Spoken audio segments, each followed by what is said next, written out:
Well, thank you, Gavin. And it is, oh, wow, this is a serious spotlight. So inductees, this might actually be helpful because I know these are emotional moments that you have. You won't see anyone. You won't be looking at your kids. You won't recognize anything. But it is great to be here, and thank you, Gavin, for the kind introduction. And it makes me think back about my 11 months here, and actually my introduction to the campus when I arrived 11 months ago.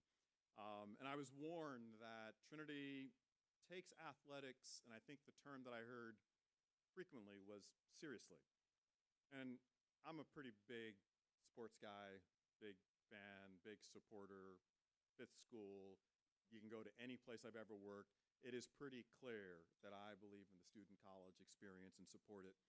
And then I started learning about the history here at Trinity, the national championships, the legendary coaches, and we've got some in the room here. There's an illustrious team straight ahead. I can kind of see you splitting the spotlight here. The records, as Gavin highlighted, that were established years and decades ago and that haven't been broken. And I realized that, seriously, the word that people use doesn't quite cover it. And tonight is truly proof of that. The Trinity Athletics Hall of Fame exists because this institution understands something that not every other college gets right. The student athlete experience, when done well, is one of the most formative things that can happen to a young and developing leader and person. The discipline, the sacrifice, the teamwork, the experience of competing at your absolute limit and doing it, of course, in a Trinity Bantam uniform, those experiences really never leave you. It shapes who you become. And the men and women that we are honoring tonight are the finest examples of what that looks like, not only in their sports, but across the full arc of their life. Our programs, yes, span 30 varsity sports and a tradition that stretches back to 1856. And when I look at the breadth of tonight's inductees, I'll highlight swimming and diving, football, baseball, ice hockey, wrestling and rowing, basketball, soccer, basketball. I am deeply reminded of just how wide that tradition runs here. We are not just a football school. We have a really great culture and team in football. And we are not just a squash school. We've got an incredible couple teams and culture in squash. And we're not just a rowing school, even though we're the defending national champs 2 times in a row. We are a department filled of comprehensive excellence. We are all of it, and we are proud of all of it. So I want to take a moment to congratulate and say something directly to this year's honorees. Because what you accomplish here mattered when you accomplished it. No question about it. But I want you to know that what you did then still matters now. Not just because of the records and the wins and your All-American honors and status, or even the championships that you can still visit the trophies. Though all of that is very real and very worth celebrating. Those things matter now, and your accomplishments matter now because of what you modeled for every teammate who watched you, every younger athlete who came after you, and every student today who puts on a Bantam uniform and is still, in some very real way, following in your footsteps. You represented Trinity when it counted for you and for us, and tonight Trinity gets to return the favor. Congratulations to all of our inductees, and I also want to acknowledge our great athletic department, your coaches, and our new athletic director, Gavin Viana, the Hall of Fame selection committee, and everyone who has made this evening possible. And to the family and friends who are here tonight to celebrate alongside our inductees and celebrate those memories, thank you for supporting these incredible leaders back then and for being here for them tonight. So please join me in welcoming the Trinity College Athletics Hall of Fame class of 2025.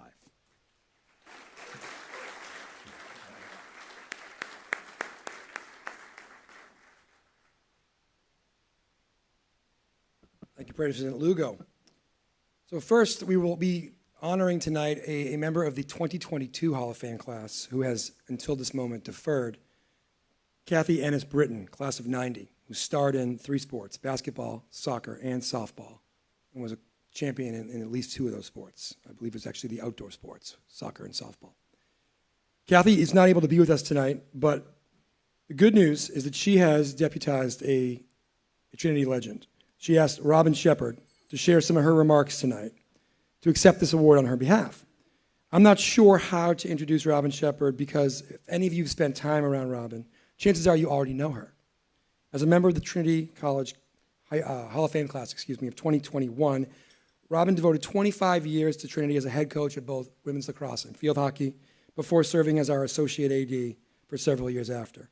During her remarkable career, her teams captured numerous NIAC and ECAC championships, and she guided Trinity to 2 NCAA Final Four appearances. Now remember, for a lot of her career, we didn't go to the NCAA tournament, or I'm sure that number would be a lot higher, Robin. They put a restrictor plate on you. You gosh darn right. I love it. That's that bantam confidence we love around here. So what makes Robin so special is that it's not what she's done, but how she's done it, the enthusiasm, the generosity, the genuine love of this place we call Trinity. Please welcome and join me in welcoming Robin Shepard as she presents our first Hall of Fame honoree this evening, Kathy Ennis-Britton. I'll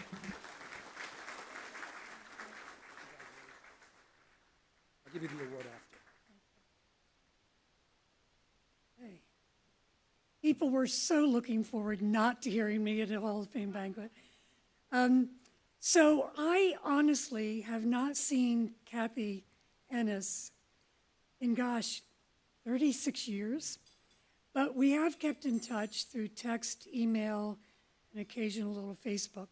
So when asked, I was thrilled to come off the bench and sub in for her. Kathy lives in a wonderful town called Gilbert, just outside of Phoenix, Arizona. She's a dedicated mom to 4 adult children, 2 boys, Jet, 27, Jonah, 22, and identical twin daughters, Anna and Taya, who are 23. Kathy is the director of PS Academy, Arizona, a school for over 200 students with autism and other neurodiversities. I don't think she'll retire. She absolutely loves what she does. Kathy has also been generous in donating her time on a few alumni Zooms to discuss coeducation and the growth of women's sports at Trinity. She and her teammates were a formidable posse back in the day. They were athletically talented, they were incredibly funny, they were smart and strong-willed, and yet thoughtful and confident advocates for their own sports. And as you'll hear in her next comments, we've come a long way. So from Kathy, good evening, everyone. I am truly honored to be inducted into the Trinity Athletic Hall of Fame. And while I wish I could be there tonight to celebrate with all of you, I am incredibly grateful that Robin Shepard will be speaking on my behalf. I slipped this next part in. To be honest, I've always felt a little cheated that Robin never coached any of the sports I played. I deeply admire and respect Robin, not only for the incredible coach she was, but also everything she accomplished at Trinity as a leader. It means so much to have her representing me tonight.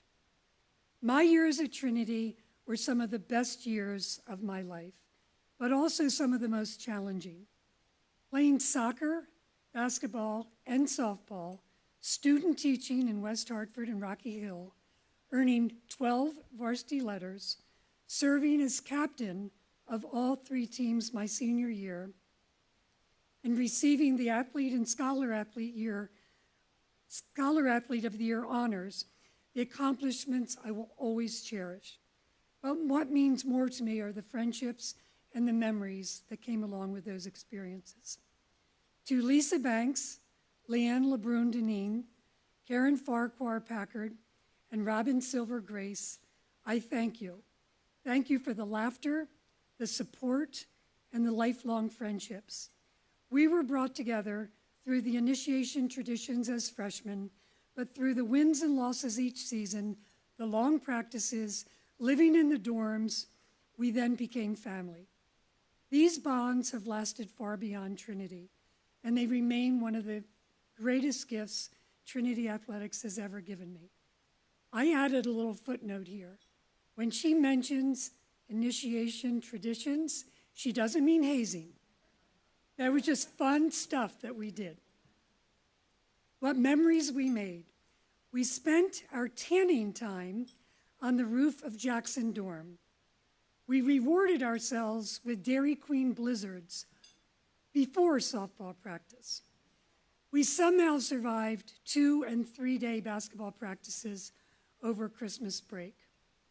And there were some unforgettable characters who shaped our experience.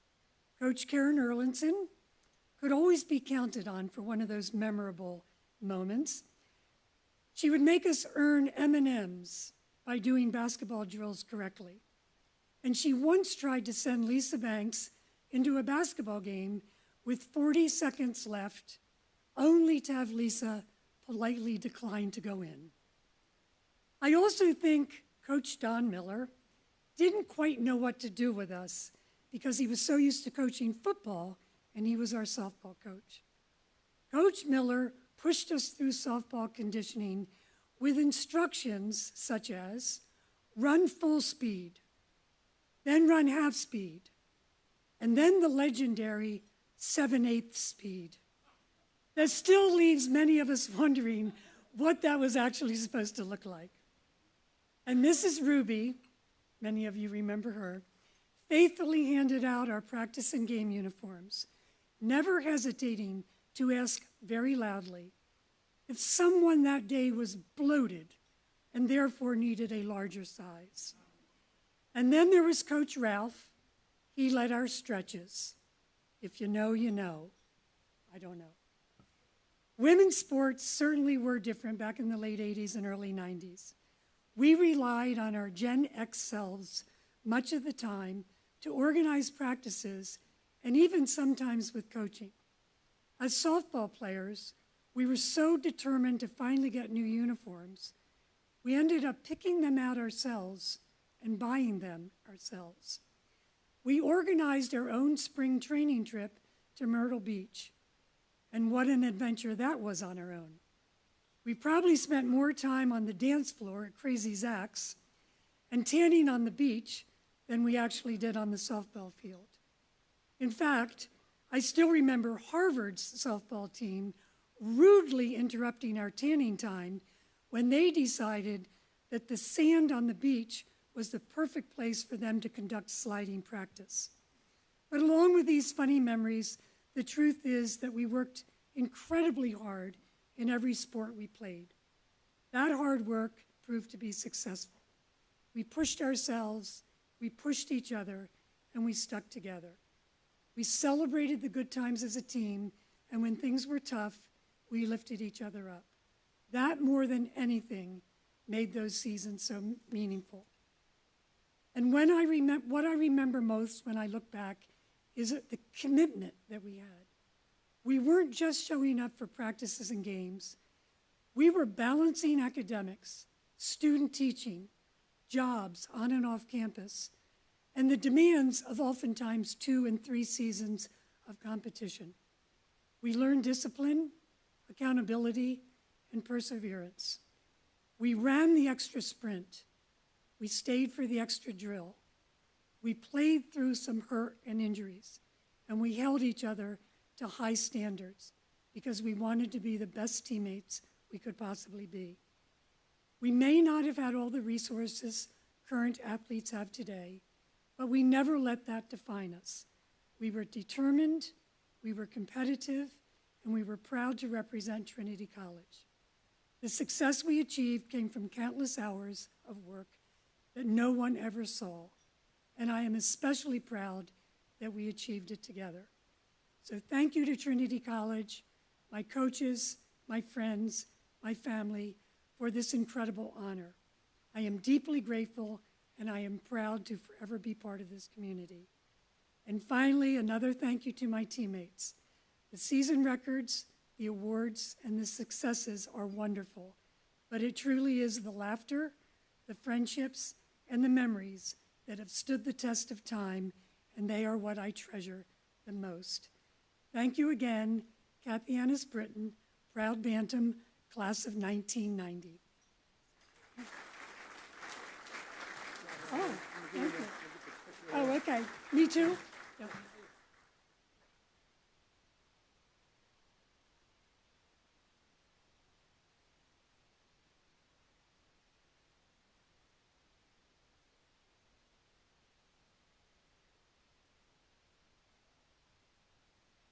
Thank you, Robin.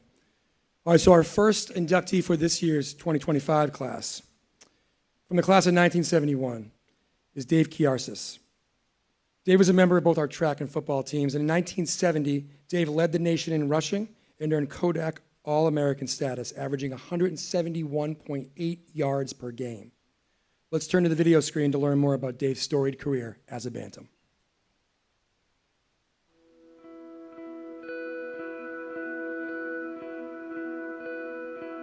We had the best running back in New England for 4 years. Everyone sort of was looking around to who's there. We looked at this guy, said, God, he's big. And it was Dave Kiarsis. And we said, God, another good tackle. Because he was 6'1", little over 200 pounds, with legs like tree limbs. And of course, when we found out that he was a running back, it made a big difference. He was much faster than anyone could see. And that's what made him so powerful, is that he would go out on a sweep, and a linebacker would think they could get him. And by the time the linebacker got to that spot, he was 10 yards ahead of him. So it was some of his long runs were mainly because he had such a long stride, and he probably ran the 100 in around 10 flat. So when he would get going with these big muscular legs and a long stride, it was very difficult to figure out what his what his actual speed was. And then we went to 7-1 our senior year, and a lot of it, our senior year especially, was because of Dave. I mean, we always played Williams back then. The first game, 264 yards. That was sort of like, we have arrived, and he's the cornerstone of it. After that, we thought it's going to be a pretty good year. Everyone talks about him as a great runner, but there were times that he threw blocks that were just, phenomenal. Mike James, one of our co-captains and a wide receiver, he had received a very short pass out to the left, and he said somebody was there. He knew he was going to get hit hard. The next thing he heard was like an explosion. It was Kiarsis taking out that player.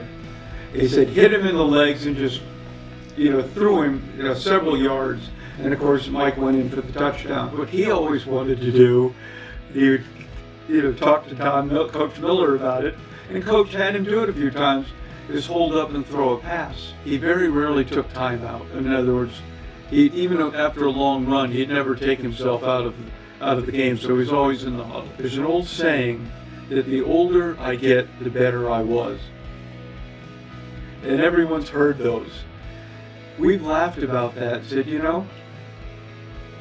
the older we get, Dave is still the best, running back we've seen. And even watching him out here now, there's some great, very quick, so forth, but nobody had that dominance on the field that he had our senior year.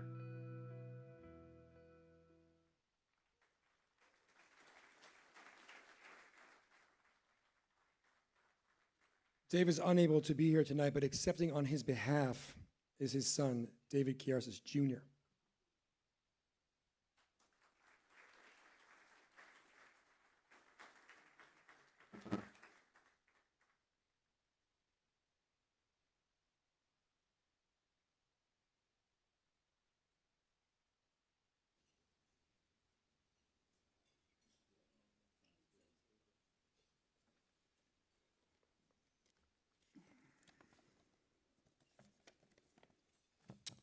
Hi, everyone. I'd first like to start by congratulating all of tonight's inductees.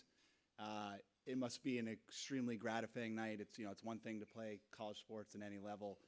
It's a whole other thing and a big deal to be inducted into the Hall of Fame, so congratulations to you. My name is David Kiarsis Jr. I'm here on behalf of my father, David Kiarsis.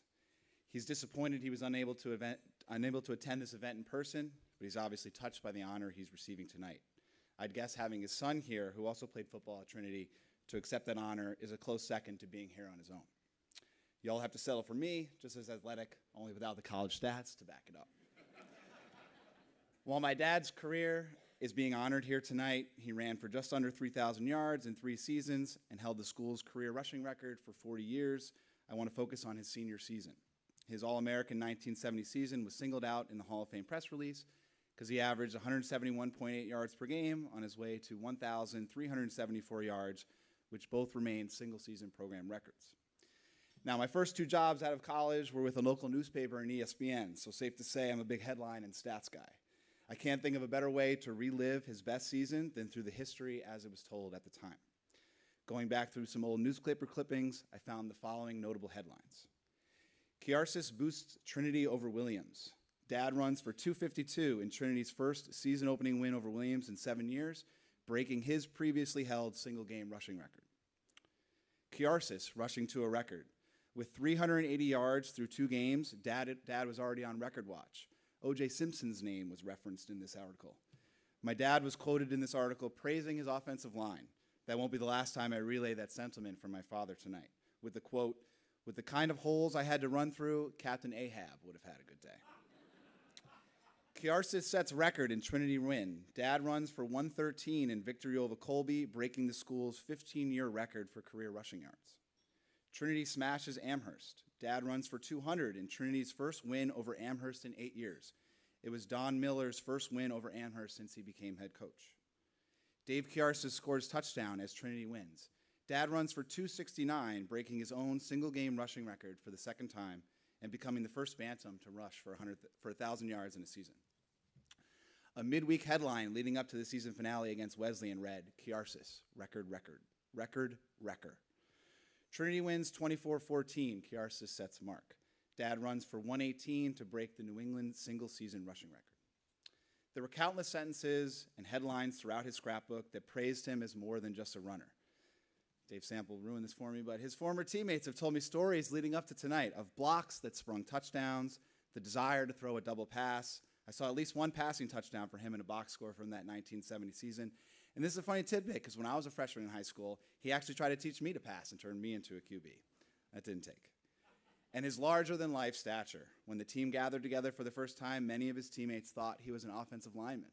To this day, his calf muscles are still a god of wonder to my group of friends. But a smart running back always praises his offensive line and his teammates, which is something my dad did when I solicited his thoughts for this speech.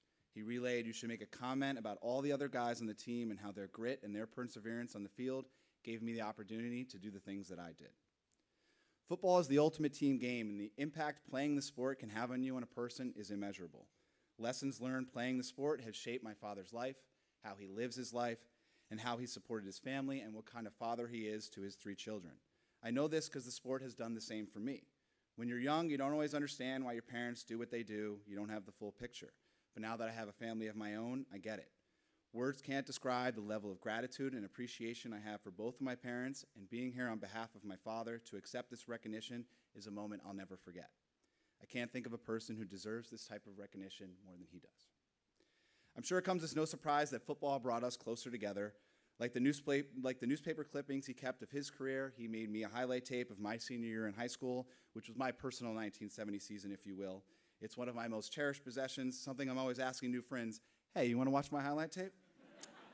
They usually laugh and say no, but I wouldn't have that without him. Our chats about football and life and his advice about football and life were something I never forgot and will never forget. I love you, Dad. Thank you.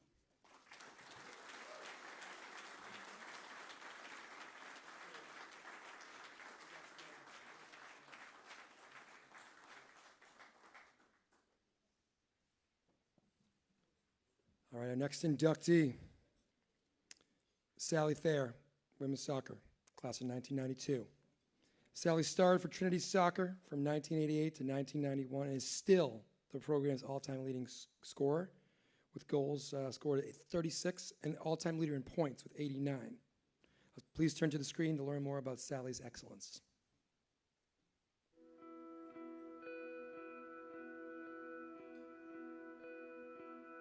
Sally and I met, she was a sophomore, and I will tell you, she was intimidating. She was intimidating because she was really good. I haven't seen anyone have a relationship with the back of the net like she did. If you got to Sally, she could score. You always like hoping like, oh, someone just needs to see the back of the net. And Sally always did. It was incredible. She could settle it no matter how it got to her.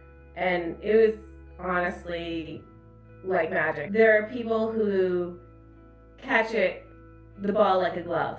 She had that, but she also had that sixth sense of the field, right? So where she needed to be in order to score. It was both how she could grab the ball out of the air and get it to her foot, but it was also reading the play and the field so that she was right where she needed to be.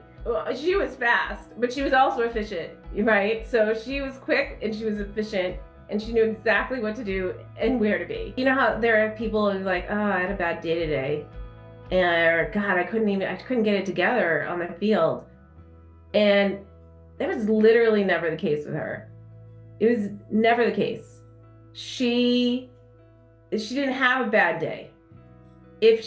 Her bad day would be because someone else had a bad day, right? So like that, I think that speaks more to the kind of player she was, that she brought it every single time. She was always going to be your biggest weapon on the field.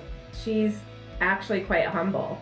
You may never know that she has leading soccer stats at her college that are now over 35 years old. She's set the bar incredibly high. And I think knowing the context within which she did that is as important as the stats themselves, right? That she brought it in the late 80s and early 90s like very few have been able to do since is enormous.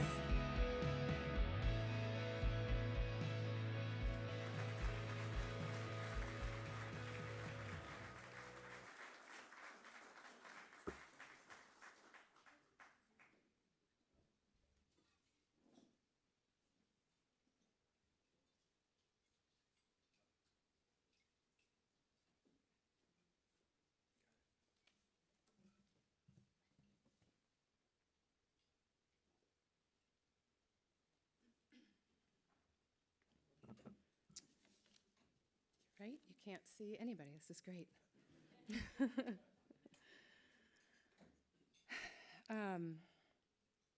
So thank you. I'm a little nervous, but bear with me. Being here today is so meaningful to me, and I'm truly honored to be part of the Trinity College Athletics Hall of Fame. And among this group of athletes, it's really fun to be here and see everybody. Coming back to campus opens a floodgate of wonderful memories, memories of teammates, friendships, long practices, big games, a couple of late nights, and experiences that helped shape me and who I am. Returning here reminds me how special this place has been, not only for me personally, but for my family as well. I have a lot of them with me here today. Among them, my dad, Bruce Thayer, class of 1962. My sister, Holly Thayer, class of 1990. Trinity has been part of our family story for generations, and if things go according to plan, maybe my niece, Dorothy, right over there, will be part of that story too. Hopefully as a member of the class of 2033. And I was thinking soccer, but I think she might pick lacrosse, so we'll see. Or both. When I think back to arriving on campus in 1988, what stands out most isn't records or statistics. It's how much I simply loved the game and how quickly Trinity became home. Trinity is a special place because it creates an environment where students are challenged, supported, and encouraged to pursue excellence in every part of their lives. For me, that environment made all the difference. Soccer has always been something that brought me joy, and Trinity gave me the opportunity to fully live that every single day. It gave me the chance to play, to compete, and to be on the field as much as I possibly could. Trinity valued not only achievement, but growth, and I'm grateful that the college created space for student athletes to develop both on and off the field. The records for goals and points are something I'm proud of, but they're really just a reflection of that opportunity and of the teammates who made it possible. Soccer is never an individual accomplishment. Every moment on the field was shared, and I was fortunate to be part of a group that played unselfishly, supported one another, and pushed each other to be better. I especially want to recognize a few teammates who mean so much to me.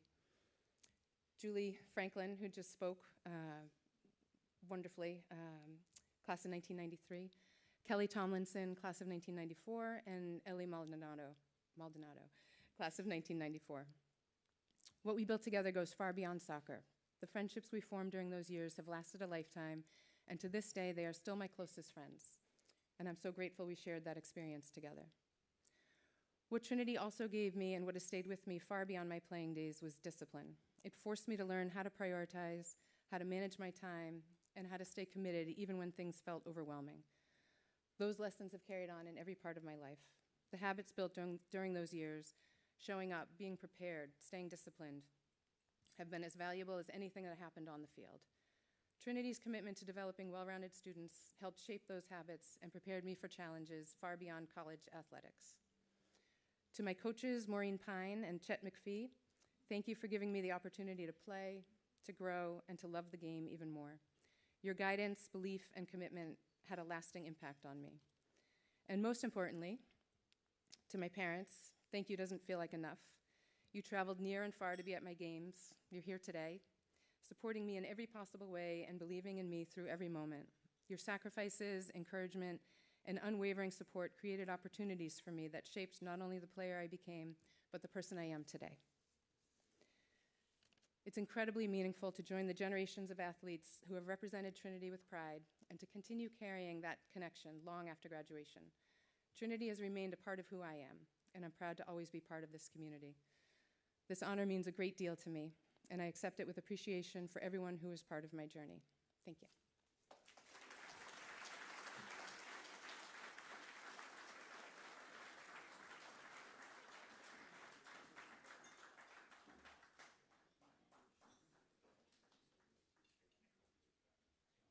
All right, ladies and gents, we're going to take a quick pause while the main course is served. I'll be back up here in a few minutes to keep the program rolling. Thank you very much.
All right. Hopefully everybody has been served. And by that I mean your dinner, obviously. I know the bar has been open. All right. Well, thank you very much for sticking with us here. I hope you're enjoying the meal. We're going to keep our program moving. So, mentioned earlier, we had several multi-sport athletes in this class, and this next person was a multi-sport athlete. Sports of wrestling and rowing. Talking about Tucker McLean, class of 95. As I said, a member of our rowing team as well as a bantam wrestling legend. McLean was a 1992 New England Co-Rookie of the Year as well as a 4-time NCAA qualifier. He finished 5th place a couple times. Senior year, 3rd place in the nation in 1995. Now let's learn more about the excellence of Tucker McLean on the video screen.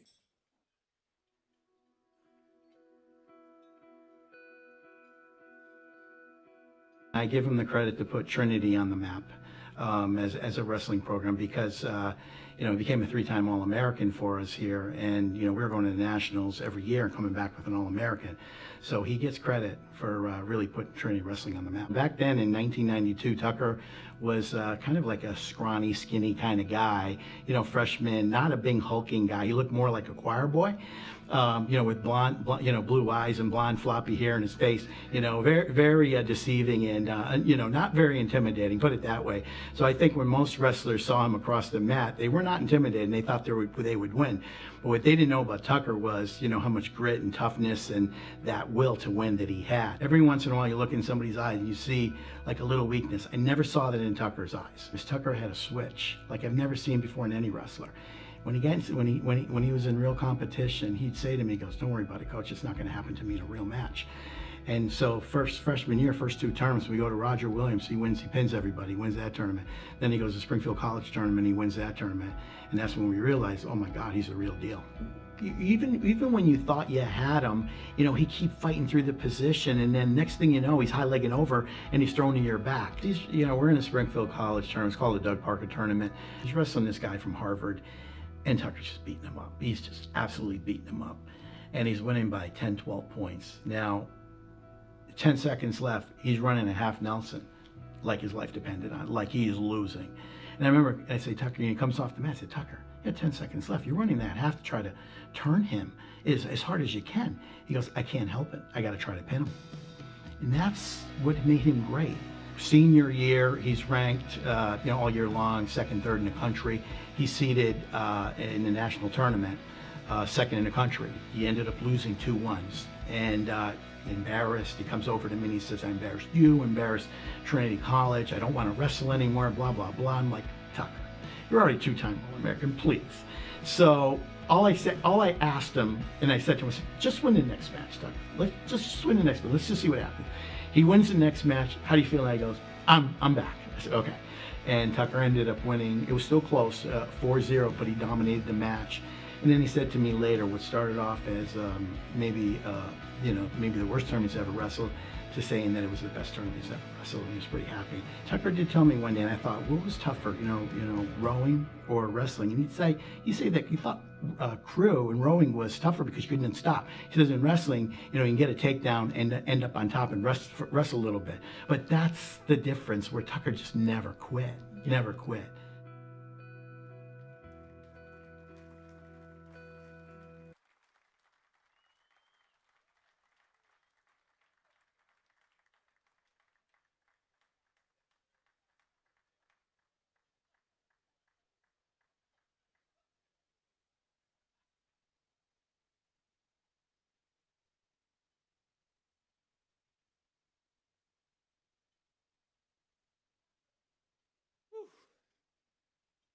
Okay. Good evening, everyone.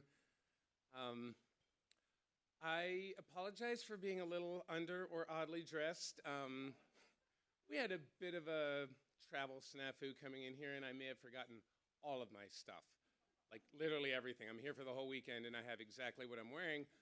I shared that with a couple of my buddies, all of whom are here, members of the wrestling team and the crew team back of 95, 90s. And they're like, "Don't worry, we got you. We got a blazer for you."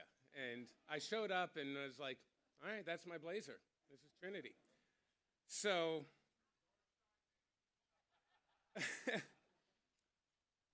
thank you to Trinity College and the Hall of Fame Selection Committee. This is such an incredible honor and privilege to be back here. Sebi, I know you were instrumental in this, so thank you in particular, and for helping convince me to apply to only one school, Trinity. This was the right place, and no regrets for the last, how many years? 31 years? I should begin by admitting that I've never been especially comfortable with the public spotlight. Doesn't seem like that with the jacket, but it does make a Hall of Fame speech a slightly dangerous proposition for all of us this evening. Truthfully, this is not the first time I've been averse to recognition. After winning New England's my freshman year, as you guys just saw, I honestly did not want to go to the NCAA championships. Part of it was because I'd be the only wrestler representing Trinity at the NCAAs, and honestly, part of it was I was really excited to get back to rowing with the crew team. I wanted to get back out on the water. Fortunately, wiser people around me, Sebi, Joe Adams, my father, Mackie, convinced me that turning down the NCAA championships would not be a wise decision in my athletic career. And I'm very grateful that they convinced me to go because I got hooked. So looking back, I realized that instinct, though, said something more important about what Trinity meant to me. Even then, what mattered most was never the individual recognition, it was always the team. And Trinity gave me a lot of teams. You just heard about the choir. I still sing in a choir. I sang in 2 choirs while I was in Trinity, all 4 years. My 4 years here were amazing, and I hope everyone agrees. It was just the greatest time of my life. Well, the greatest 4 years at the time, and then it led to a lot of great times since then. What mattered most to me was not the individual. Let me get back to that. After 4 years, I was not ready to leave here. I was having too much fun, and thankfully, Trinity gave me the opportunity to stay a 5th year when I got to pursue my master's in economics while also helping Sebi coach the wrestling team and coaching the novice men's crew team with Steve Floor. More importantly, it meant continuing friendships that would shape the rest of my life. People like Sebi, Jay Bangesh, who is my favorite and toughest wrestling partner. Honestly, I would not be the wrestler I was without him. Cedric Behringer, a future roommate and now neighbor of mine out in the Bay, who's here this evening. Mark Izzo, who is my first roommate after college, right down the street on Fairfield, and so many others that are here this evening. In fact, one memory of our growing friendship captures the Trinity experience, I'd say for us at least, pretty darn well. It was late senior year. Rowing had either ended or temporarily paused before my roommates were getting ready to train for the Royal Henley Regatta, which Kevin McDermott and the team are actually getting ready to do right now. One evening, it was maybe a weekend night, but we kind of treated every night at Trinity like a weekend night. Me and my roommates made a very controversial decision. It was Alex and Rich, who are also here this evening. We decided to go to bed early. I think Jeremy Wilmerding, who is getting ready for the training for Henley, my co-captain of the heavyweight crew team, who's also here this evening, probably influenced us. Well, that decision was not viewed very well. It was viewed as a betrayal by Jay Bangesh and Mark Izzo and several members of the wrestling team. We went to bed, we thought we were being good boys. The next morning, we opened our dorm room and discovered a floor-to-ceiling Tetris wall of beds and furniture completely blocking our dorm room. We were literally trapped in our second-floor dorm room. We could not get out. After several unsuccessful attempts to move the wall, it was not movable. We were very confused. We called Izzo for help. He answered the phone laughing so hard he could barely breathe. It took about 45 minutes and assistance from the outside conspirators to dismantle the barricade and escape. Looking back, Bangash and Izzo taught me two very valuable lessons that morning. One, don't cross your teammates, and two, always be prepared. Along those lines, I want to thank the faculty, staff, and especially the coaches who shaped all of us. Sebi, Kevin McDermott, congratulations on a second NCAA championship. Freaking amazing. Steve Fleur, our head crew coach at the time, Mike Irwin, Joe Adams, the assistant wrestling coach my freshman year, and so many others, they understood something important, that winning matters. It's really important, but experience matters more. These years are about becoming who we are. Our coaches trusted us not just as athletes, but as whole people. And yes, they probably gave us more freedom than they should have. The crew vans, for example, may have participated in a bunch of activities that had nothing to do with rowing. Rick Hazelton, if you're still here, just scratch that from your memory. Fortunately, the carnage was minimal. We learned together, we succeeded together, and yeah, sometimes we failed together. I was reminded of that during one of my final matches senior year against Coast Guard, who's one of our biggest rivals in the wrestling world. I came back from a knee injury and ended up wrestling heavyweight against someone who outweighed me by 50, 60 pounds. Now, the newspaper, The Tripod, they later made this sound much more heroic than it actually was. What mattered was the individual result. What mattered was that Sebi had bumped Jay Bangesh up into my weight class, and Jay had a huge win. On top of that, my co-captain, Bobby Bly, had a comeback win. That gave us a chance.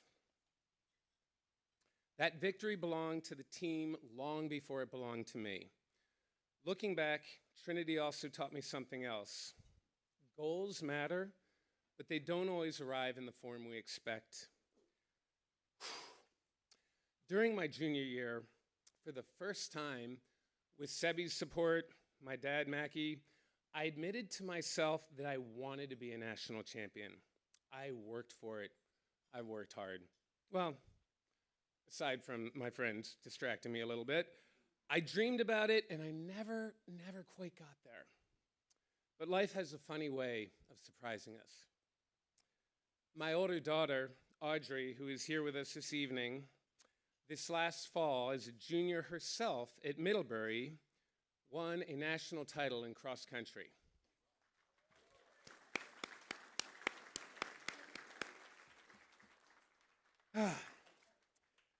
And I can honestly tell you all that watching her accomplish that meant more to me than anything I could ever have achieved myself. Sometimes the dreams we chase don't disappear. They simply find a different path. All of these moments reinforced one of the greatest lessons Trinity gave all of us. We are never really alone. We're always part of something bigger in ourselves, a team, a community, a family. The shared experiences stay with us long after graduation. Now I'm entering another stage of life. Both of my daughters are going to be in college this fall here in the Northeast, and my wife and I are about to become empty nesters, embracing a lot of change. In some ways, it feels like stepping onto another mat, another moment when you're wrestling above your weight class. But Trinity prepared me for that, truly. Because the lesson I learned here, on the river, on the mat, and occasionally while being held captive in a dorm room by my teammates, is simple. Life is always better when you're part of a team. Thank you, Trinity, and thank you all for being such an important part of mine.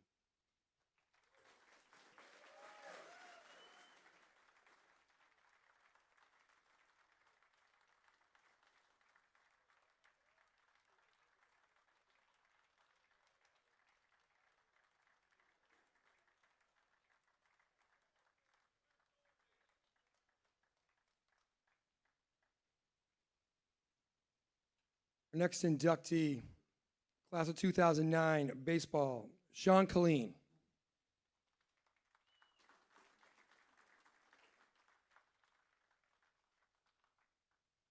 Sean Colleen was the NESCAC Player of the Year during his senior campaign in 2009. Sean was a member of the 2008 national champion Bantam baseball team. We always clap for national championships at Trinity. And he's still the program's all-time leader in 8 different statistical categories, offensive and defensive categories. Complete player. Let's learn more about Sean's wonderful career as a Bantam on the big screen.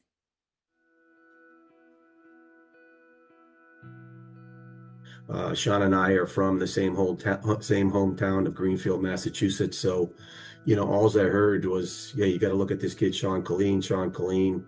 And so we did. When you meet someone, the first impressions are always kind of interesting. Like, you could just tell Sean was really genuine and he was authentic. He not only was one of our best players, he was one of our best people. He just had some intangibles. Like, he always had a smile. He put in the extra time and the extra work, but it was just a joy to be around. He was probably behind the plate every game, so we needed that rock behind there. It was almost like having a coach on the field. Our sophomore year, we got a bid to the regional. We had to travel to upstate New York to play against a pretty incredible region. Sean's hamstring had tightened up, but he was still playing through it. He had the grit and determination to he knew what the team needed out of him. Had some toughness to him. Obviously that came from the catching position.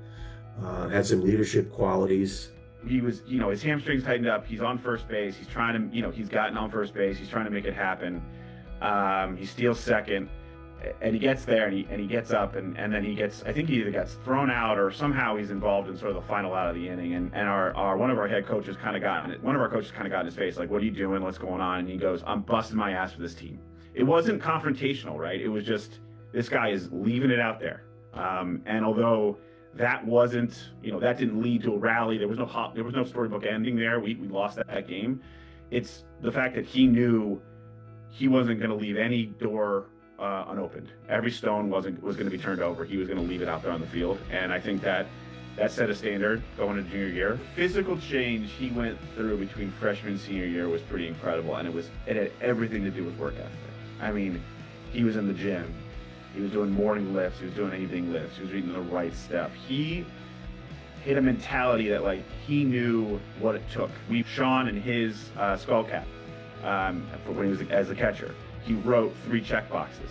And I believe it was NESCAC conference winner, regional winner, World Series winner. To be able to, have the foresight to be able to know how special this team was and to basically put that on the brim of your hat as a checkbox just showed sort of how in tune he was with the skill set of the institution, of the team. And it was a pretty special moment because, as you can imagine, to be able to check that last box inside the brim of that skull cap, kind of a wonderful sort of symmetry to that whole experience. When you have a guy like Sean leading your team, you start to believe that there's no one in the room better than you.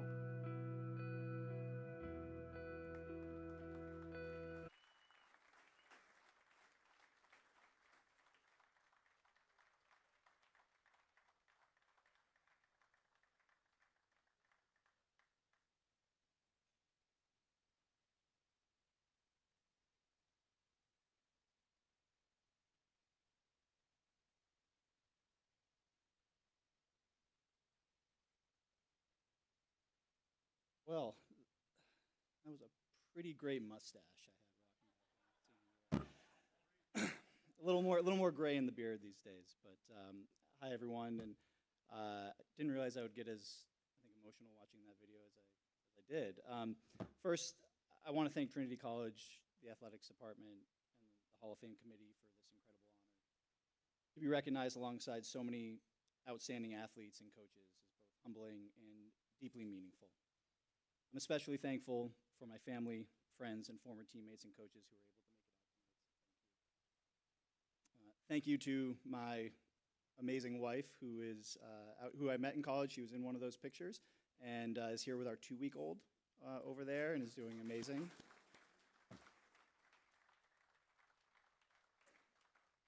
She met me a lot more hair ago, and I was able to lock her in early. So, and to my kids, my very well-behaved kids, who may not always listen to Dad's advice when practicing their baseball swing in the backyard, but maybe this is evidence that I might know what I'm talking about when it comes to this. Still probably not. To my teammates and coaches, thank you. You pushed me and made me better as a player and leader every day. I was tremendously fortunate to play with a group of amazing players and be led by a great coaching staff who made us better as individuals and a collective team.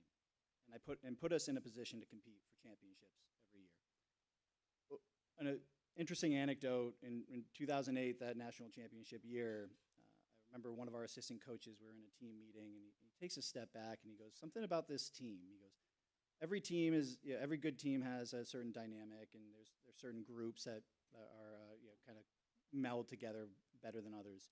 He said, but you guys are kind of annoying in that nobody dislikes each other at all.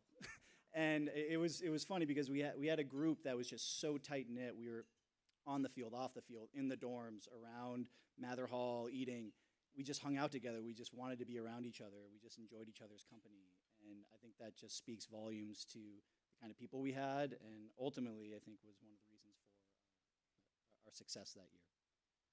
I'd also like to thank Coach Decker, who's here tonight. He took a chance on a kid from Greenfield who was not highly touted or recruited by many schools, besides Trinity, thankfully, and gave me a shot to make the team. So thank you, Coach. I'd also like to thank my mom and dad, and my dad who's here tonight, for their tireless support throughout my athletic career. Countless practices, games, tournaments, and showcases, all of which required their time, energy, and support, both emotionally and financially, especially when it came to writing the check for my tuition here. They spent countless hours throwing me batting practice and hitting me ground balls, but more importantly, they kept me grounded and showed me the value of hard work, which helped shape me as not only a player and leader at Trinity, but also as a man today, as a father, and as a husband. When I arrived at Trinity as a student, I was an 18-year-old kid, very unsure of myself, and just trying to find a way to make the team as a freshman. As a former teammate and co-captain when I was a junior and he was a senior, Mike Regan said, "Sean, I looked at you during fall workouts and was sure you would not make the team. Then I saw you hit. The only place you truly look comfortable is in the batter's box." One of the more backhanded compliments I've ever received, but I'll take it, although there's still a lot of truth to that. When I look back at my time as a Bantam, there are, of course, specific games and moments I remember. Many fond memories of beating Tufts. First to keep our undefeated season alive in 08, down 8-1 in a 7-inning game, coming back and winning that. Then again in 09 to win the NESCAC championship. I freaking love sticking it to Tufts.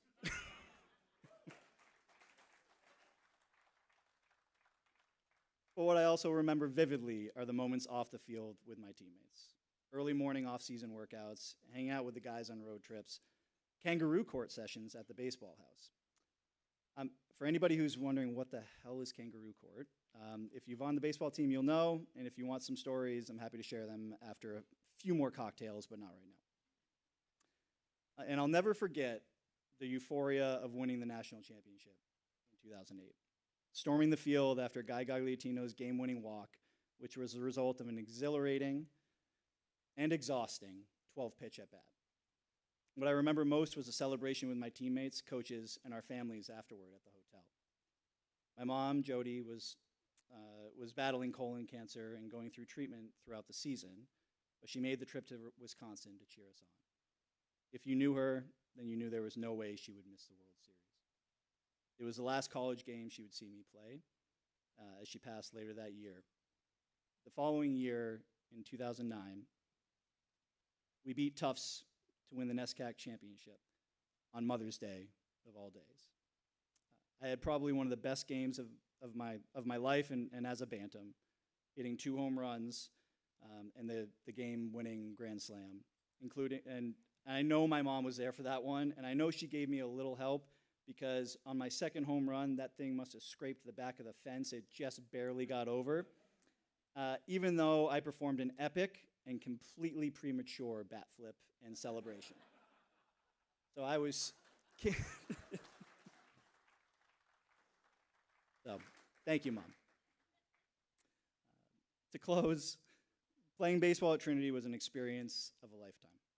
It gave my teammates and me multiple conference and regional championships, a national championship, lasting memories and friendships, and helped shape me into the person and leader and man that I am today.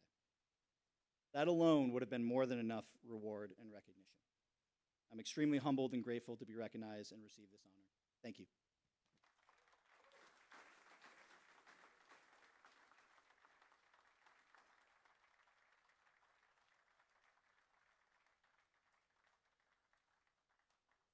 Our next inductee, 3-sport athlete, swimming and diving, field hockey, outdoor track. Talking about Deb Cronin-Strimish, class of '84.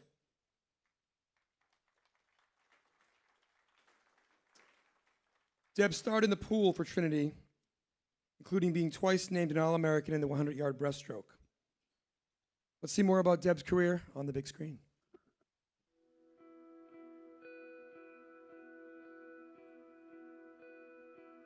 Deb was a force in field hockey, explosive on the track, and a record-breaking All-American in the swimming pool.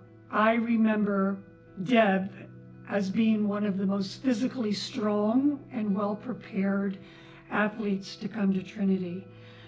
She played wing for us. I can still remember her quads streaking up the sideline, and she was, in fact, unstoppable. In the spring, she took those same quads and ran. She was a sprinter for us on the track team. But it was during the winter season that Deb really shined, under the great tutelage of the awesome, wonderful, unforgettable Chuck McPhee. Deb went from a novice swimmer in the pool to a 4-time All-American in both the breaststroke and relay. Deb was captain and MVP, leading the team to an impressive 19-0 record during the 82 and 84 season. Our programs were strong and competitive, but still in the early stages, and we were getting these great female athletes, and Deb was certainly one of those pioneers. Were it not for athletes like Deb Cronin, who competed 3 seasons, it would have taken probably another 5-10 years to get those programs off the ground. She came here to swim. She competed in field hockey for a couple years. I have to believe she did track because she wanted another competitive season.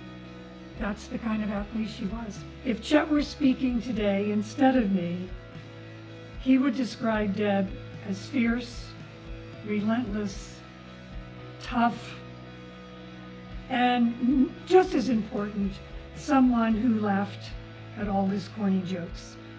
He would be immensely proud that she was here tonight receiving this prestigious honor.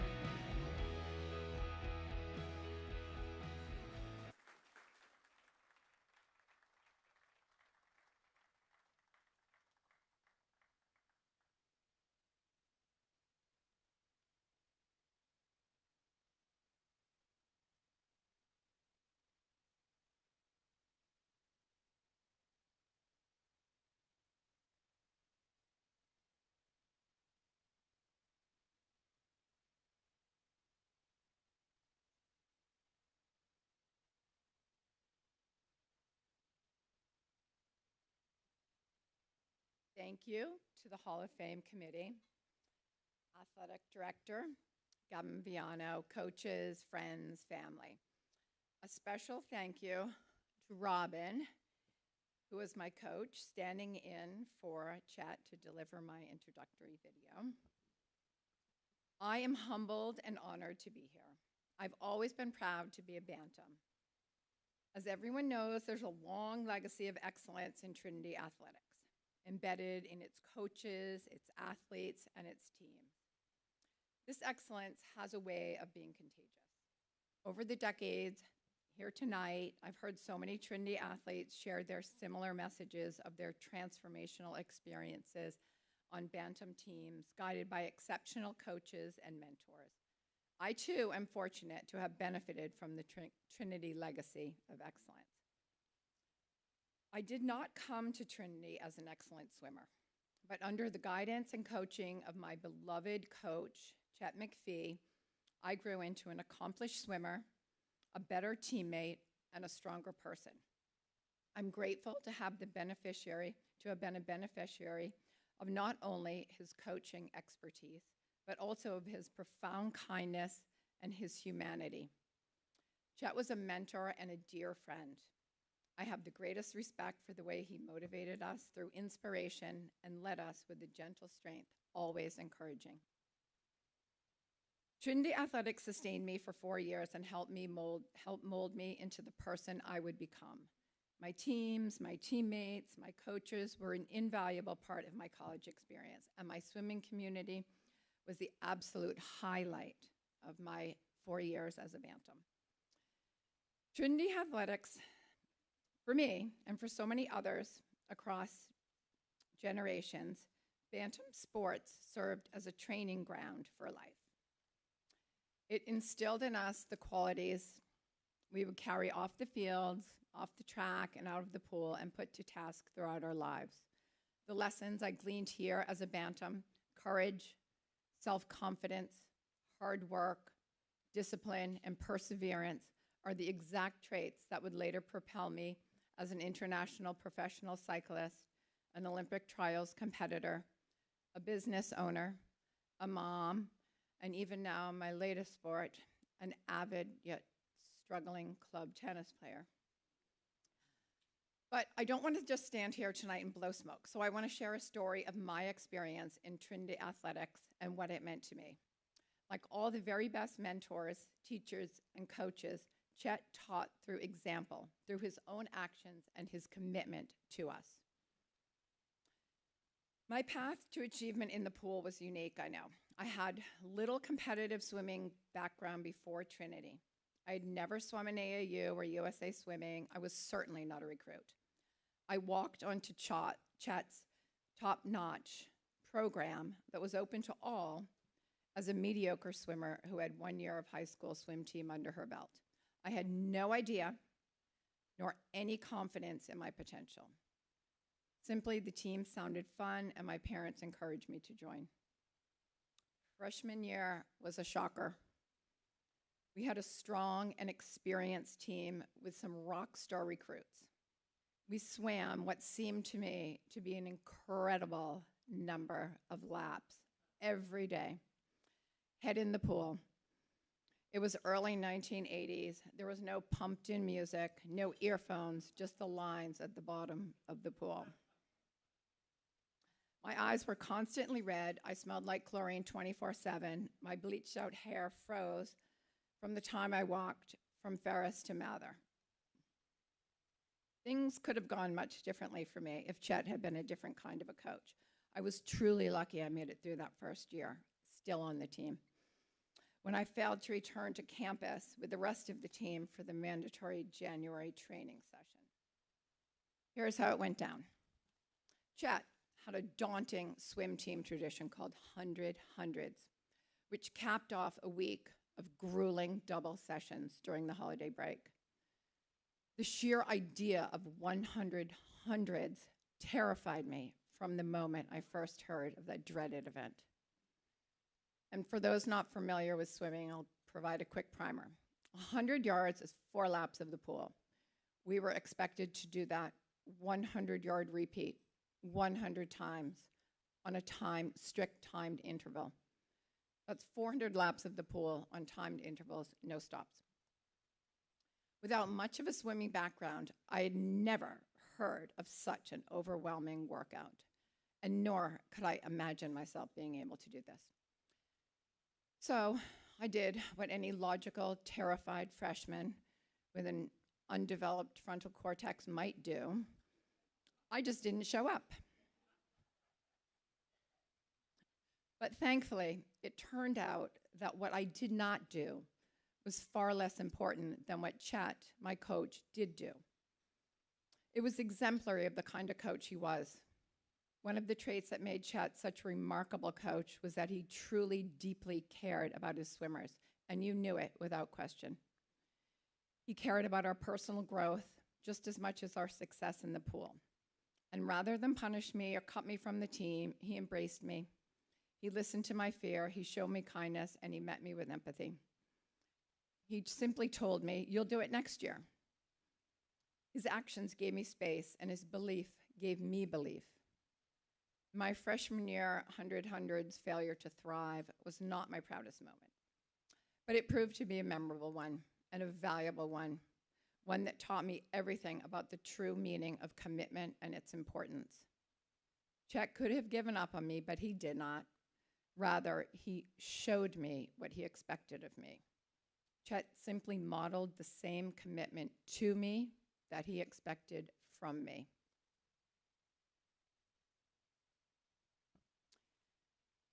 So this 100-100's moment, as I call it, was an opportunity for growth. It changed my trajectory. It changed my mindset, and it affected the athlete and the person I would become. I learned to work hard. I learned to work as hard as anyone else in that pool. In fact, I never missed another practice for 3.5 years. And I certainly never missed another 100-100's. In that old downtrodden Trowbridge pool, I learned to believe in myself. I learned how to work hard. I learned the value of hard work, and I gained the self-confidence to believe that I could work hard. At Trinity, I learned that hard work and commitment are prerequisites to success. Under Chet's tutelage, I achieved many of my swimming goals. I helped lead our team to an unprecedented 3-year winning streak. I broke records. I received accolades, including 4 All-America honors, which I deeply treasure for all they represent. But mostly, I honed the skills of dedication, hard work, discipline, and commitment. And like so many other Trinity athletes over the ages, I carried those skills, confidences, and abilities into all other aspects of my life. This focus on personal growth and character concurrent with athletic prowess has long been at the heart of Trinity Athletics. And as the parent of a recent Trinity student-athlete graduate, I am thrilled to see that this culture is still alive and well. I'm so proud that my son had the same foundational experience, and he was privy to similar important mentorship from transformational coaches like John Michael Mason, Coach Takashi, Coach George Suter. I love that the Bantam heart is still beating strong and that this excellence continues. I am forever grateful to Trinity Athletics and to Chet, who saw my potential as a person even above my potential as an athlete. And while I focused on Chet today, I was privileged to be coached and influenced by many other Trinity legends, like my track coach, Rick Hazelton, my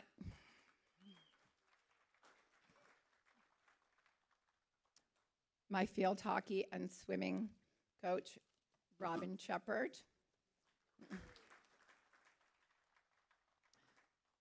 whose storied career stands tall even among legends. So to this day, I remain grateful to Chet for his exquisite coaching, his friendship, and his mentorship, his corny jokes, and quiet inspiration for so many things, but above all, for his humanity. Chet McPhee represents so much of what makes Trinity Athletics so special. Chet was for me what so many other Trinity coaches have been to generations of athletes, friends, mentors, and teachers, role models teaching us to believe in ourselves, inspiring us to be courageous, to work hard, to reach higher, so that we can achieve our own unique excellence. I am deeply, deeply humbled and appreciative for this honor. Thank you for this opportunity to stand here tonight and share what this Hall of Fame distinction and Trinity Athletics has meant to me.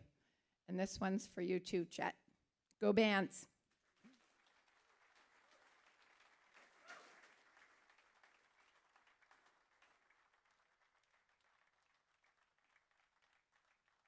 All right. I have two quick announcements. Number one, the Hall of Fame inductees, if all of you could come up to the screen to get a group picture before or as dessert is being served, that would be excellent. Number two, we've got two honorees left. We're going to quickly begin dessert service, and we will resume the program as soon as possible. The bar appears to still be open. This will be a really good chance to take a quick little break, and we're going to get back to our last two honorees. Thank you very much.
Excuse me, could the Hall of Fame inductees please come to the front for a quick group photo? Thank you.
Holy crap.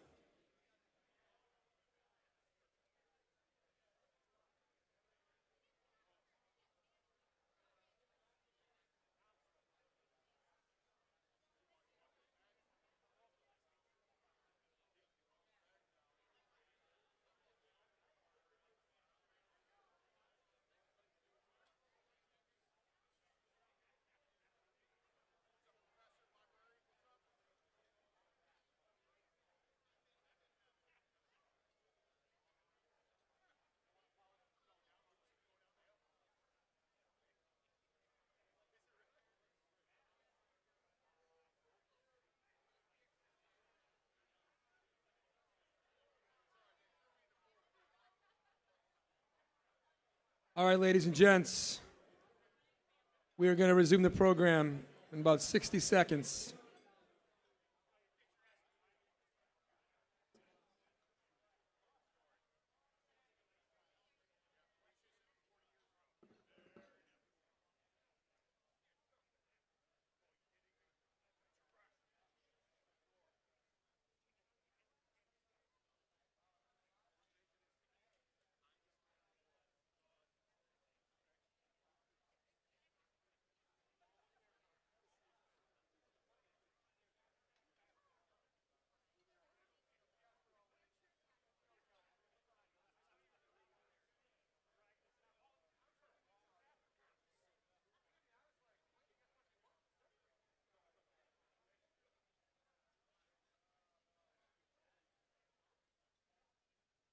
All right.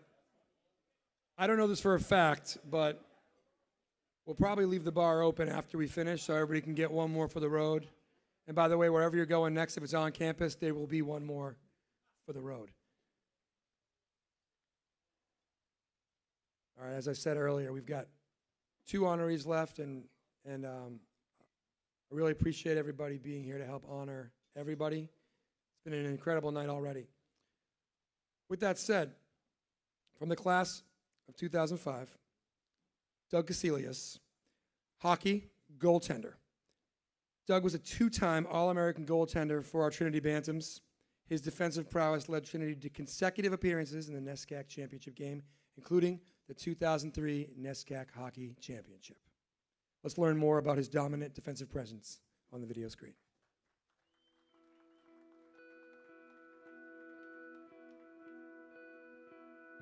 I view Douglas as the next heir apparent to this chain of really high-end goalies that I had recruited here. He went from being a promising, good NESCAC goalie to a 2-time All-American. He's a very bright guy. He's got an analytical mind. He's a class act all the way. Just one of these kids, you know, you want your daughter going out with. He only played a couple of games his freshman year, which weren't particularly good.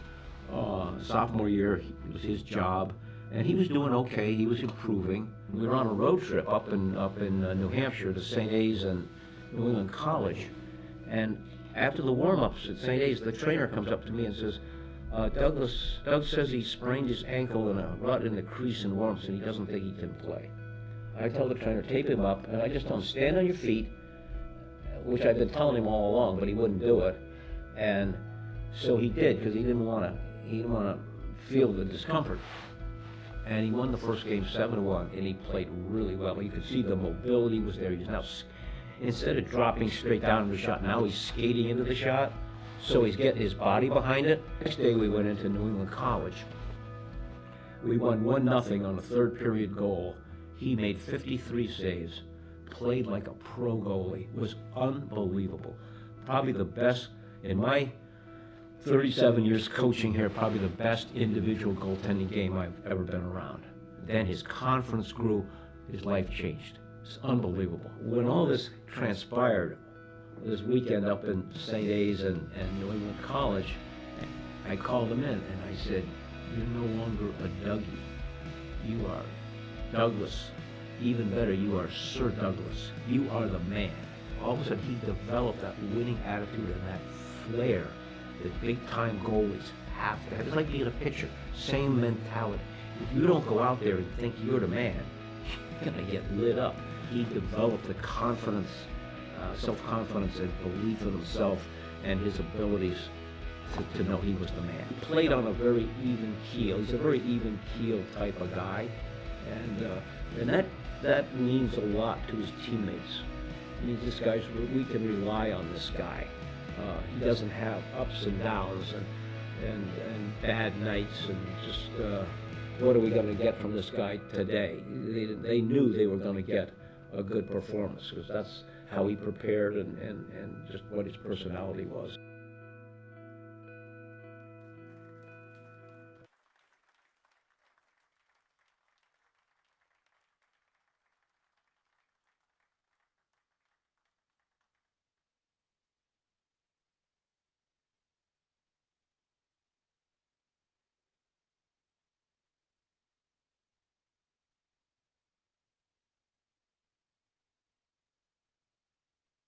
One of the things, I guess, being last was the tears dried up.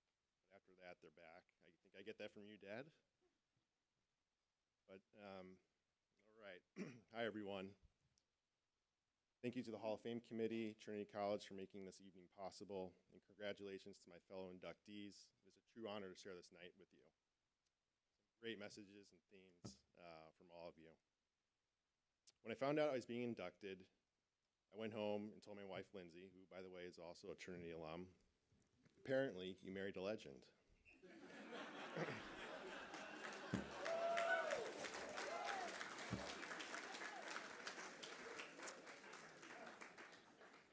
And without missing a beat, she goes, a legend at what exactly? So that brought me back down to earth pretty quickly, which is probably where goalies belong. We need enough confidence to know that we can stop everything with enough humility to know we can't. When I think about hockey, I don't think about wins, saves, or the big game. I think about people, adversity, growth, and the path the game helped me find. I was a goalie, so people always expect, hey, what was the biggest save that you made? Maybe it was a penalty shot, maybe it was in the NESCAC final, maybe it was during the Frozen Four run. But honestly, the greatest save that hockey gave me was helping me find my path. And that path was on a straight line, as you heard. By sophomore year, I was struggling. I'd come in as one of the top recruits and wanted badly to prove I belonged. Then in pregame warm-ups, as you heard, I suffered a really bad high ankle sprain. Now, I'm not recommending injury as player development, and I don't think coach, he put that in the game plan, but that injury forced me to adjust. I was so focused on the pain that I stopped overthinking, and it quieted that worry brain. That adversity helped shape me into the player being honored here tonight. And it's something I hope my kids, Jack, Olivia, and Teddy, understand.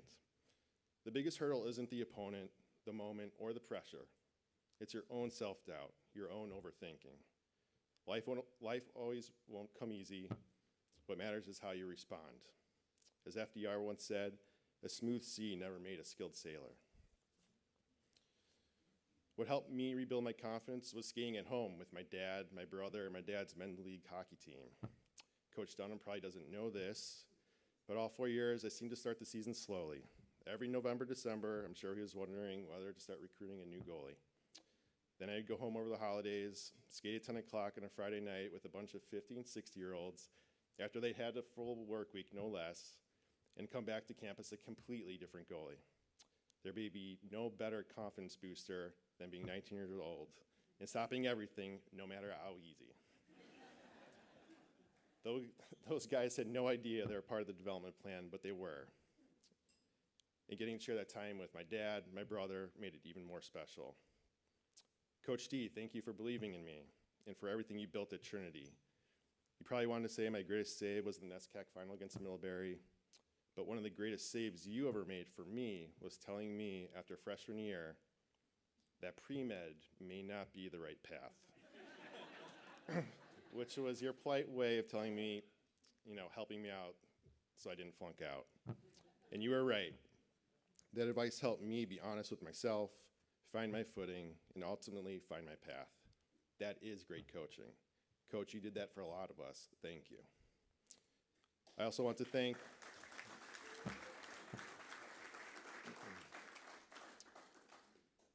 I also want to thank Coach Catarazzolo, Coach Cat, who organized and institutionalized so much of what was built and later led the program himself, and Matt Greason, who took the program even further and continued to raise the bar today.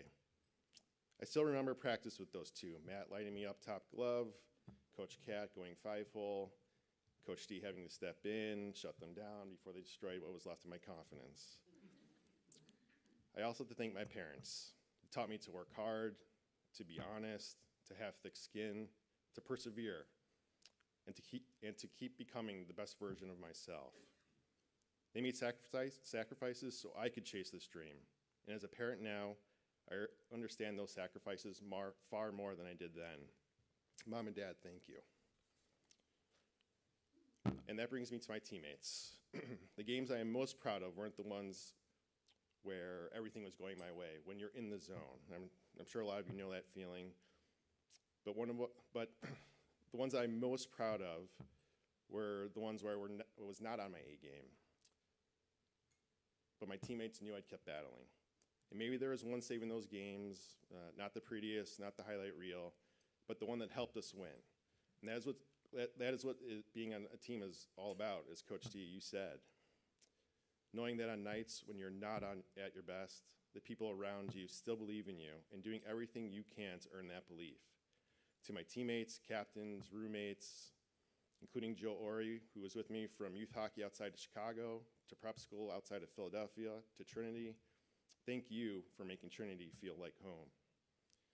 We didn't have a rink on campus in those years. Late night practices, 20 minutes away in Kingswood, Oxford, in the dead of a Connecticut winter.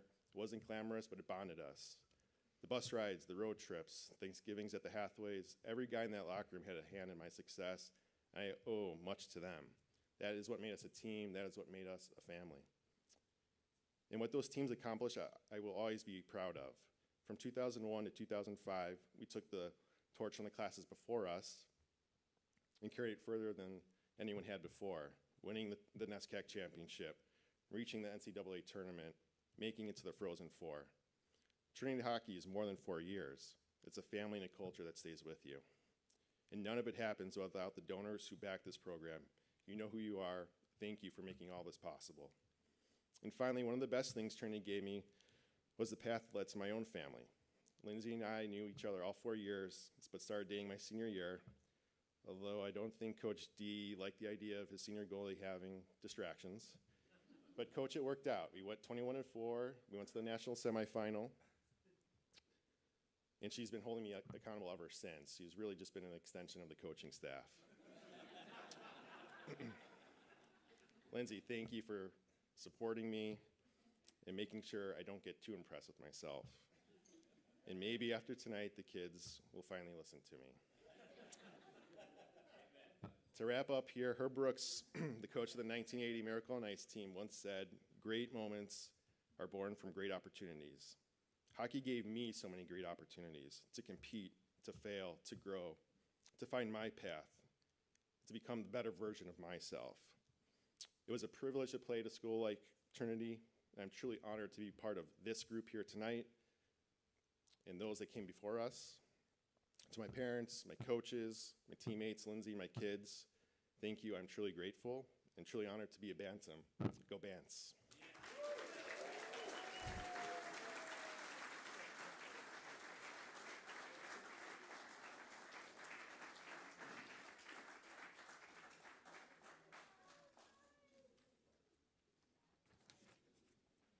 All right. Final honoree of the night. And as somebody with a last name that begins with V, when I was talking to this individual earlier whose last name begins with W, he said, "But it's not alphabetical. What's happening?" And I said, "I actually don't know. But as someone with a last name with a V, I totally get it." So Keith Wolf with a W, I feel you. And I was sitting at the Wolf table earlier until Stan Grodnick came over here and did the right thing and kicked me out of there because you're a legend and I'm just a guy who works here. But it's really good to see Stan at that table with the Wolves. And it's really good that you are all here to make sure that Keith gets the exact same moment that everybody else has had tonight. Keith Wolf from the great class, the reunion class of 1996, led Trinity to its first ever NCAA Final Four in 1995. We clap for Final Fours around here, too, absolutely. In 1996, Wolf was named the NESCAC Player of the Year and earned both All-American and Academic All-American status in his final season for the Bants. Let's see more of Keith's story on the big screen.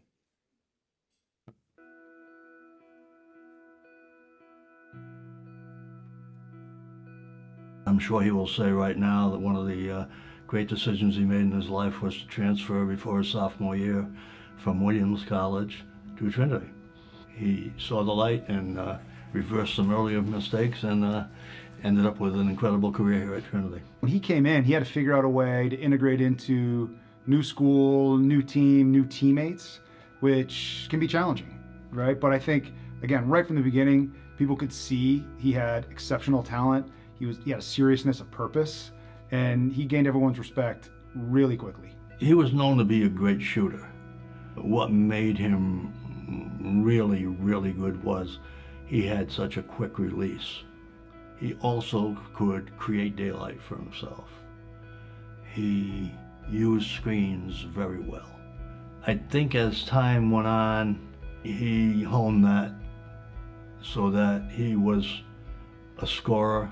The shot stayed, but he was able to score in many, many different ways. The leap was probably getting himself in peak performance condition between his sophomore and junior year. He just worked the whole year on making himself a better version of himself. So he came back super ready, and junior and senior years he was lights out. He was our closer. He would close out games. If a game, if we're up 5 and the other team's making a run, like Keith get fouled, make 2 foul shots. He'd make a big 3. Right? He's the person, again, that if you're holding on to a lead, he's your closer. I always say to people, if he was 6'8" instead of 6'3", you probably would have seen his name in lights somewhere else, because that's how talented he was, just from an offensive perspective, from a shooting perspective, just had a beautiful stroke.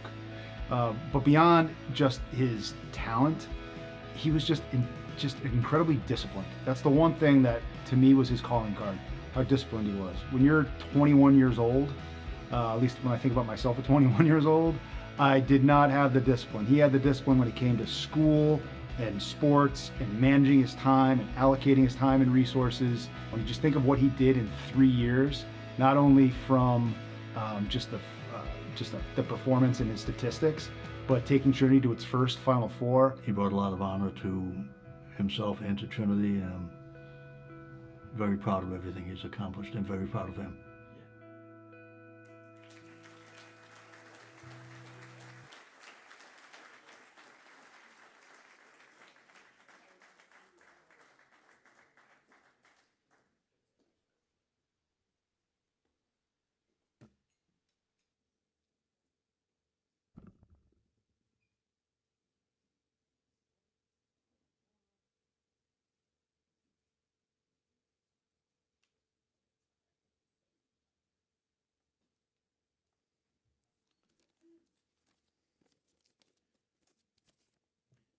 Thank you, Gavin, and good evening, everyone.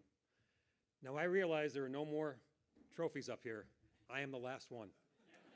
And I know you all are looking at your watches just like I would be, so I will do my best to make this efficient.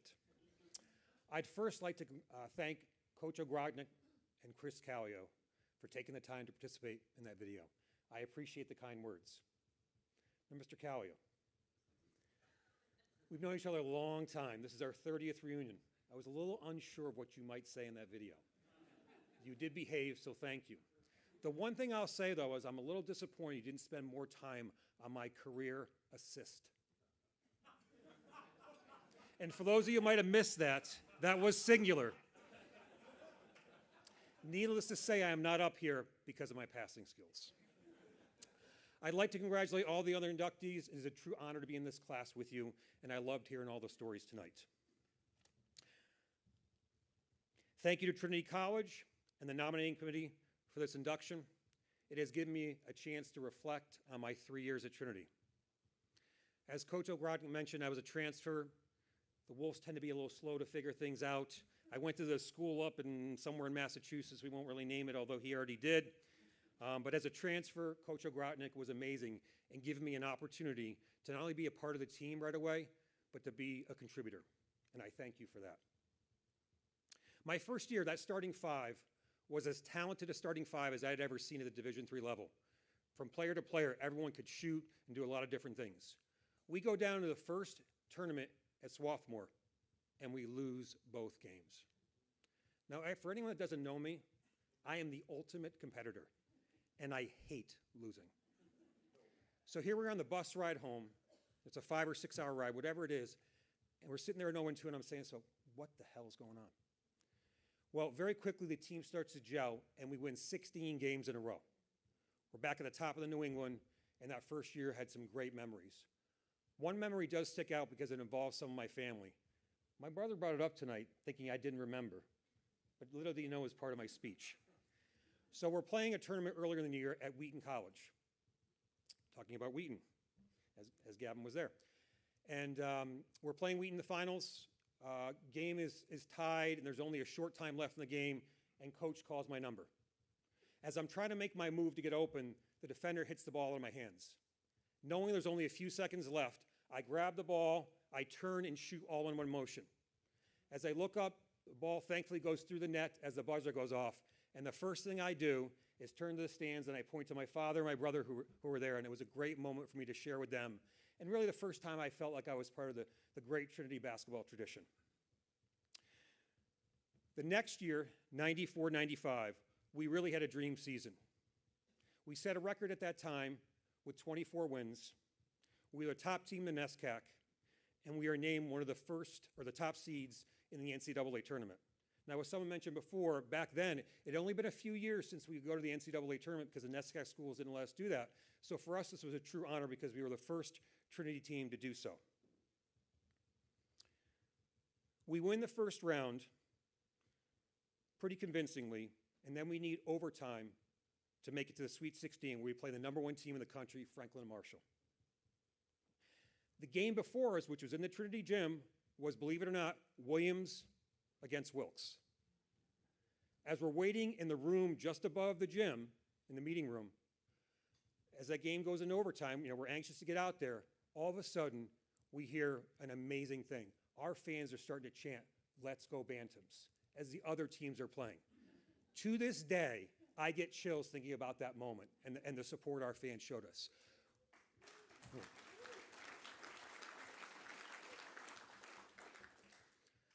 The crowds were so amazing that we had to fight through just to get on the court for warm-ups. It was a truly amazing moment. The team played great, and we beat Franklin and Marshall to go to the Elite Eight, where we faced Wilkes.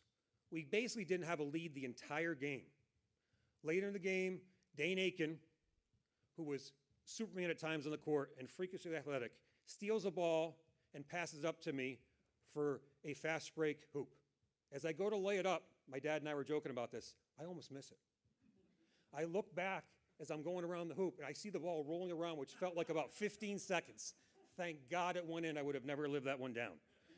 We thankfully go on, and we win the game, and we go on to the Final Four.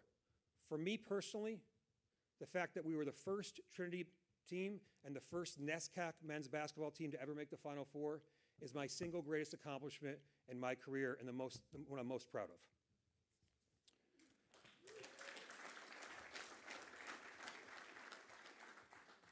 I want to give a shout out to all of the 94-95 teammates. Three actually are here tonight, but I'm going to quickly read their names. I know we don't want to take this too long, but bear with me. Mark Lottie, Fred Schanenberg, Tim Lynch, who is here. Thank you, Tim. Dane Aiken, Troy McKelvin, Dave Hava, Chris Ray, Chris Callio, of course, Bill Safarik, Craig Moody is also here. Thanks, Moods. Pat Kinsler, Brendan Gallagher, Marcus Townsend, and Jason Weber. I'd also like to take a moment and really recognize the other starters. Our point guard, Troy McKelvin, was really the engine that got us going. He could shoot, he could soar, he could do it all, and Lord knows he set me up a lot of times for some open shots. But really, it was our three captains, Dane Aiken, Pat Kinsler, and Chris Ray. They were great leaders. And without them, we were never making the Final Four. They were the reason we made it to the Final Four. And if you boys are listening out there or watching later, thank you, boys, for getting us there.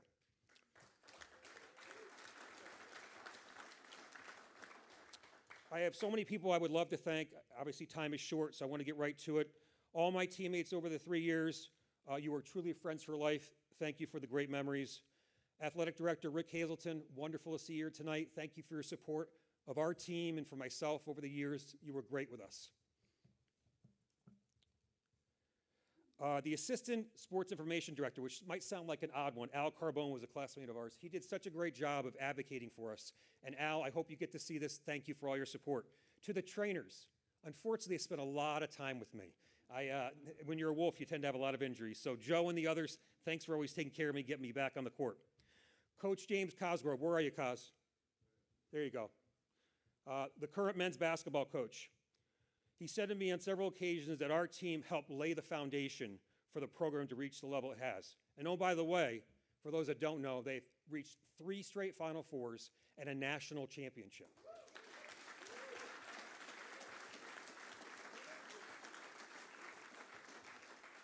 If we had a small part in that cause, I'm thrilled to hear that. Thank you for all your support and helping me get here. It's been a pleasure watching you. Congratulations on all your success and keep it going. Looking forward to many more years of success. Assistant coaches, Jeff Carr and Walt Adamy. Coach Carr is here. Thank you for coming. It means a great deal. All the practices, long trips, the scouting reports, all the dirty work you guys didn't get credit for.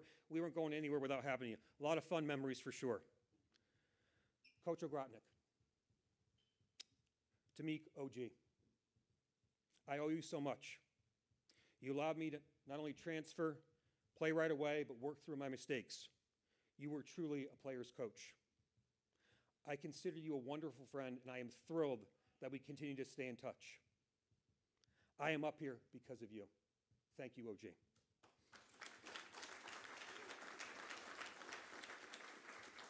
I'd like to quickly recognize some family here tonight. My brothers, James and Kyle, thank you guys. It's great to have you here to share this. My in-laws are here, who, by the way, saw my first game ever, which happened to be my single highest scoring total ever. And I think my father-in-law said afterwards something like, I guess I've seen enough. I don't need to come anymore. Thank you for being here. My brother and sister-in-law, Dave and Tracy, thank you guys for being here. My closest friends in college and still wonderful friends, that's one of the best parts of Trinity is the friendships. 2 of them are here tonight, but the 4 are Chris Smith, Drew Carter, Chris Callio, and Mark Popolewski. Callio and Pops, it means the world to me that you're here. Love you guys. To my parents, thank you for always being there, for all your support. My dad did more for me with basketball than you can imagine. When I was hurt and I couldn't shoot, I would sit on a stool and shoot, and he would be the one rebounding for me. I love you both. Thank you for always being there for me. My 2 sons, Jackson and Devin, are here tonight. I am thrilled to share this night with you. You are the greatest joy in my life. To be honest, I am actually the 3rd best athlete in my family, and it's not even close. I don't like to admit that, but it's true. I am so proud of the 2 of you. I cannot wait to see what lies ahead for both of you in life. I love you both. To my wife, Chris, who has been with me since I started at Trinity, thank you for being my best friend and for the rock in our family. Actually, tonight is our 27th wedding anniversary.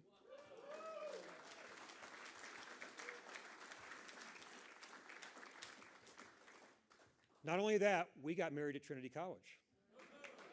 So this is like a nice reunion for us as well for that, but thank you for sharing the night with me here, sweetie, and I love you very much. As I wrap this up, I want to say I'm so thankful for my experiences at Trinity, for the lifelong friendships. I am and always will be a Bantam. Thank you.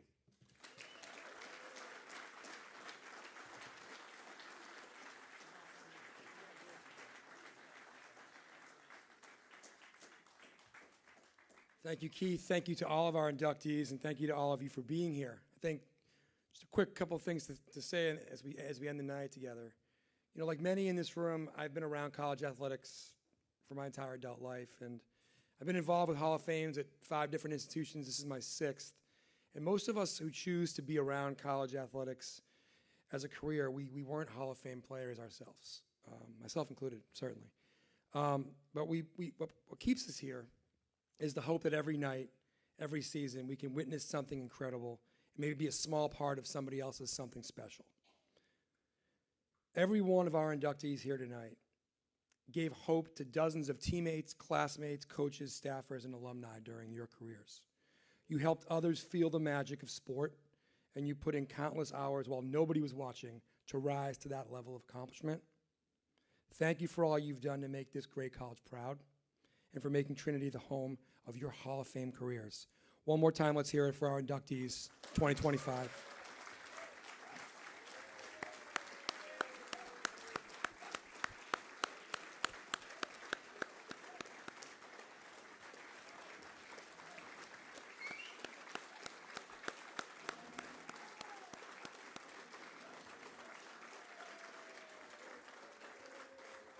And in closing, as so many of you have taught me over these last 10 months that I've been here, once a Bant, always a Bant. Enjoy your reunion. Enjoy the night. Thank you for being here. One more time. Go Bants.